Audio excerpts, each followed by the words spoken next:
যাবে।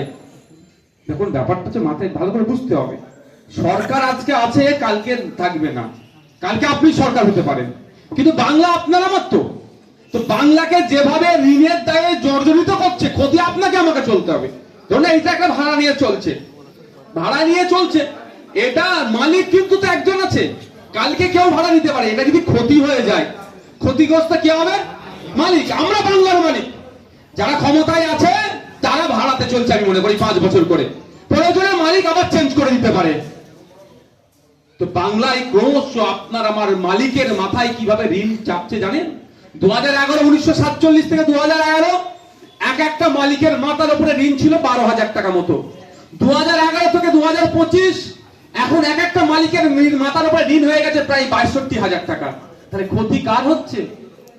সে তো ছেড়ে চলে যাবে, সে তো লিজ, তার 5 বছরের লিজ দরকার, সে যদি তাকে আমি তাড়িয়ে দিই যে তোমার কাছে পছন্দ লাগে তুই চলে যাও, আমি অন্য মালিক রাখবো, অন্য ভাড়াটিয়া রাখবো আমি, সে তো ছেড়ে চলে গেল, কিন্তু ক্ষতি করে গেল তো বিল্ডিং এর কে? বাংলার ক্ষতি করে গেল কি? এটা ভাবতে হবে আপনাকে, আমাকে ভাবাতে হবে মানুষকে, আর আপনি আমাকে যে মানুষকে বোঝাতে হবে। আর বাস্তবটাই যে 62,000 টাকা আমি কি দিচ্ছি, আরে আপনাকে দিচ্ছেন না, মানে আপনার বাপ দিয়েছে, আপনি দিচ্ছেন, আপনার ছেলেকে দিতে হবে। কিভাবে? এই মালের দাম বেরিয়ে দাও। কিভাবে টাকাটা তুলবে? যে প্রতি বছরে এত হাজার কোটি টাকা সুদ দিতে হচ্ছে ঋণের জন্য, আপনি বুঝতে পারছেন না। আমার কাছে কত 1 টাকাও তো লাইনে, কে বললো নিত্য প্রয়োজনীয় জিনিসের দাম বাড়ছে না?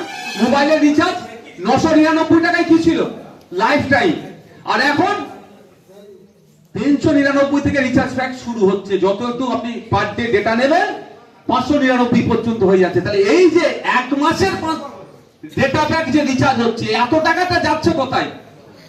ওই আমার মাথায় ঋণ আছে, ওখান থেকে যে সুদ হচ্ছে মিলাচ্ছে।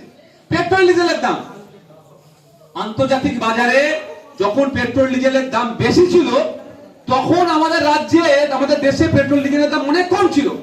এখন আন্তর্জাতিক বাজারে পেট্রোল ডিজেলের দাম অনেক কমে গিয়েছে, আর এখন দাম বেড়ে গেছে। এই বাড়ছে কেন? এই মাথায় ঋণ আছে, ঋণকে মানে পরিশোধ করার জন্য। ক্ষতি আমাদের হচ্ছে তো, আমার মাথা থেকে কেটে আমার এ করছে। তাই আপনাদের এটাই মানুষকে বোঝাতে হবে, আমার পশ্চিম বাংলায় কৃষকরা কেন মাসে 25,000 টাকা ইনকাম করতে পারবে না। আরে মেঘালয়ের কৃষকরাও কৃষক, বাংলার কৃষকরাও কৃষক, হরিয়ানার কৃষকরাও কৃষক, পাঞ্জাবের কৃষকরাও কৃষক। পাঞ্জাব হরিয়ানাতে কৃষকরা মাস গেলে প্রায় 20,000-এর আশেপাশে ইনকাম করে। আপনি মেঘালয়ে প্রায় 30,000 টাকা একজন মানে গ্রুপ ডিএসটি যে কর্মচারী সরকারি যা মাইনে, মেঘালয়ের কৃষকরা সে 1 মাসে সেটা ইনকাম করে।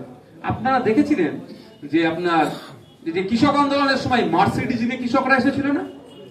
আসবেই তো, তারা তাদের ফসলের দাম ঠিকঠাক পায় তো। 1,000 বিঘে জমি আছে, নিশ্চিত সব নিয়েছে, মাসে যদি মানে হিসাব করুন, যদি ওই রকম মাথা পিছু ইনকাম, তাহলে বছরে তার কত ইনকাম হচ্ছে? তো মার্সিডিজ নিয়ে ঘুরবে না কি আমাদের মতো এই কৃষকরা ঋণের দায়ে আত্মহত্যা করবে? সেখানে সিস্টেম আছে, আর আমাদের এখানে তোলাবাজিতে শেষ করে দিচ্ছে। আপনি ফসল ফলালেন, দালালরা সেখান থেকে আপনাকে বলে বিক্রি হবে না, হানাবে না, জানাবে না বলে অল্প টাকাতে নিয়ে চলে গেল, আর আপনি আপনার ছেলে আবার ওটা মার্কেটে কিনতে যাবেন, সেটার দাম 5 ডবল হয়ে যাবে আমাদের। আর আপনি দালালকে ছাড়াও বিক্রি করতে পারছেন না, কারণ আপনার এখানে উপযুক্ত সেই মালটা সংরক্ষণের জায়গা নাই।